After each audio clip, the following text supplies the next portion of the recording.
Welcome to Walker Tea Review. I'm Jason Walker here with another tea to try. This one is a Chinese tea.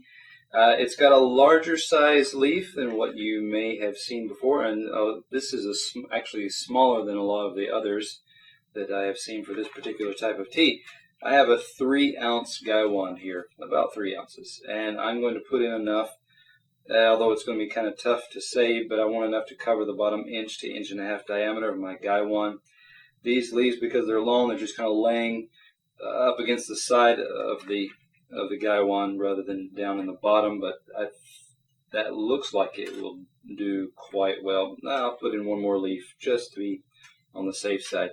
You want to have clean hands that are free of aromas or fragrances from lotions or soaps. Water's been brought to a early boil, pre-boil. It's not a full rolling boil. And with this gooseneck type of kettle, it softened these, and the heat of the water softened these leaves up fairly quickly, so that they got pliable.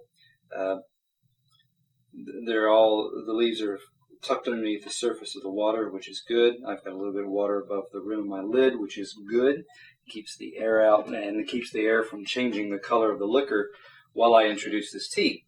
This is from Teavivre. This is a Taiping, or I should say premium, let me make sure I get all the elements here, premium Taiping Hokui. You can get a 5-gram sample for $3, and Teavivre is good about delving into the details about where their tea comes from, what kind of tea it is. You can actually find out, for example, this one is from Xinming village in Anhui province. So this is kind of the, based on the information provided there at Teavivre, this is one of the origin locations of Taiping Hokui.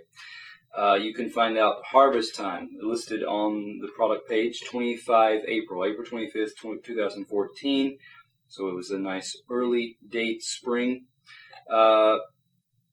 Let's see. You can actually tell Teavivre tells you the variety used, the Shidacha variety is used, and that is described there as the more authentic variety used for Taiping Hokui. So, having said all that, my lid has been kind of jumping around with the heat that's building up underneath there. I'm going to talk about this dry leaf and then go on to the wet leaf and the liquor. Starting here with the dry, though. This is a nice, fairly intense aroma coming off of this Taiping Hokui. I don't always get this rich an aroma. It's sweet green in the sense of, say, there's a bit of a spinachy kind of note. Along with that, there is a floral component. I'm not a big fan, personally, I'm not a big fan of a lot of the orchid aromas, but this does have a pleasant orchid element to it.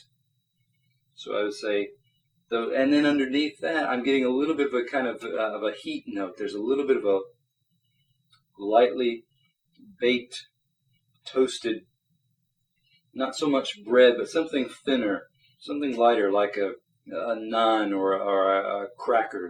There's a something there that lightly toasted kind of element there. So that's nice. I'm going to pull out a few of these leaves. Now, like I said, these leaves I have seen longer. It is possible to get even longer leaves than these, and these are quite long.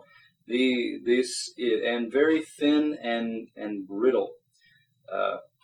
So these are, okay, it's easier to do it with my hand than try to scoop it out with a spoon. 2 to 3 inches in length in most cases. A couple of leaves, 2 to 3 leaves in a set, or in one kind of set or pair here. Very thin, very fine, paper thin, because part of the process here is that these get pressed often under between 2 layers of fabric with some weight that presses these leaves. In some cases, I have actually seen, you can actually see the texture of the fabric pressed into the leaf.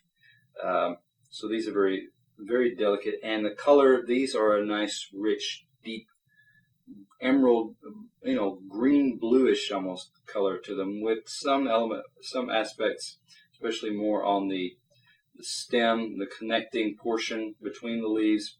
It's more of a bright green yellow color there.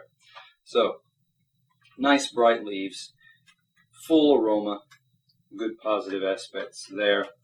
I'm going to get now into the wet leaf here, and I'm going to pour to do that. Angle my lid over to the side. Middle finger and thumb hold the bowl, along with support from other fingers, but the index finger holds the lid in place. Nice smooth pour. Because I used a very narrow pouring opening there, it caught my leaves before they slipped out and into my pitcher here, shaking out any of those last few drops. So that's good. Get into the wet leaf and the aroma here first.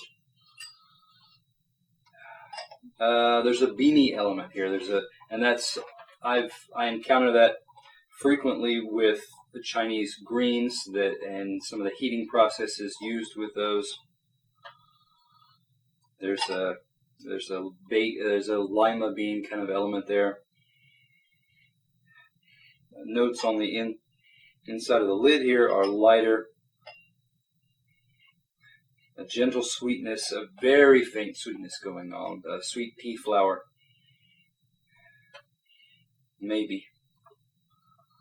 As this cools, a little bit more sweet aroma coming off. The beanie element falling back. Light spinach, sweet cream spinach. There's sweet pea coming out there as well. Let me pick up a few of these leaves here, delicately, carefully, hoping that they hold together.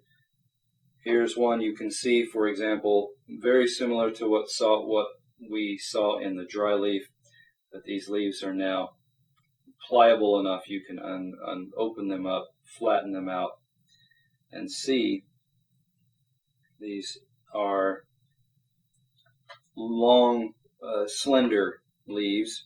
I don't see blotches of oxidation on that one, for example. Let me pull out another. You can, this one, this is not going to tease apart. This one, excuse me, will do well in a subsequent steep. It'll loosen up a little bit more and give away the essence there that did not come out in the first infusion. So generally what I see is very little oxidation, very little rust spots on these. These leaves are very well intact, not a lot of ragged edges necessarily. So that means the good treatment about how these leaves were processed. Moving on then to the liquor here. Let me give that a swirl.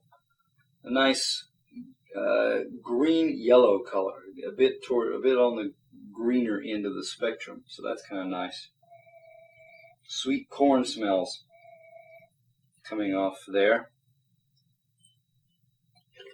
Let me give that a taste. Still looks nice and bright in the cup here.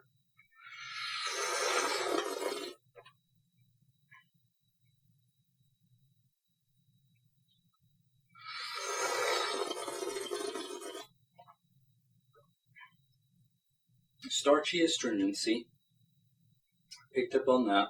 A bit of the beanie note kind of coming out as well, combined with a light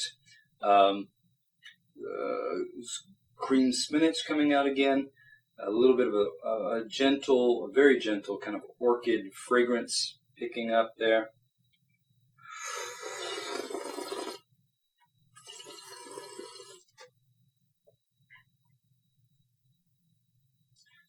And then in the back, in the high, you get this with typing hokueis, or in general, I've picked it up across several typing hokueis.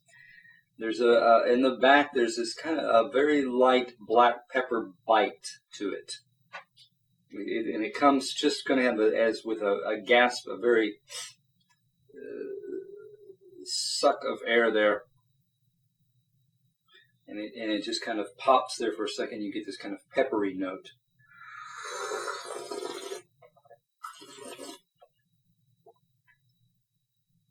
It usually happens right as you swallow. So the aftertaste, that's kind of initial pre-aftertaste you get there. Then you get some of that sustained kind of light, starchy, astringent aspects going there. Green bean kind of starchiness, astringency there. The aftertaste, that part drops down a bit so that you can detect a little bit more of the sweetness. Again, it's very light, vegetable type of sweetness there. Again, green bean, I think, would be lima bean, fresh lima bean kind of sweetness in that zone there. Looking at this tea as a whole, I have come across Taiping Hokueis that are gentler in texture. So that's neither good nor bad. Some people seek a bit more thickness, richness in the texture and the mouthfeel. Other people look for more subdued notes in that area and a bit more of the floral orchid type component picking up and rising into the nose. So this one is more texture forward rather than that aroma intensity there. So with that in mind, Taiping Hokueis, a lot of people, the standards usually favor quality Taiping Hokueis stronger in that orchid aroma type neighborhood. So this one is less of that. With that in mind, I would give this one an 89. So again, nice components, a bit richer and hefty in its feel, but gentler, and maybe you could argue lacking in some of that aroma aspect. So come back to Walker Tea Review to find out more about teas like this and teas that go beyond. You can subscribe to the newsletter, the newsletter, so that you can get tea reviews like this sent directly into your email box. You can also subscribe to the member content area where you can get information and in-depth articles about teas like this and others.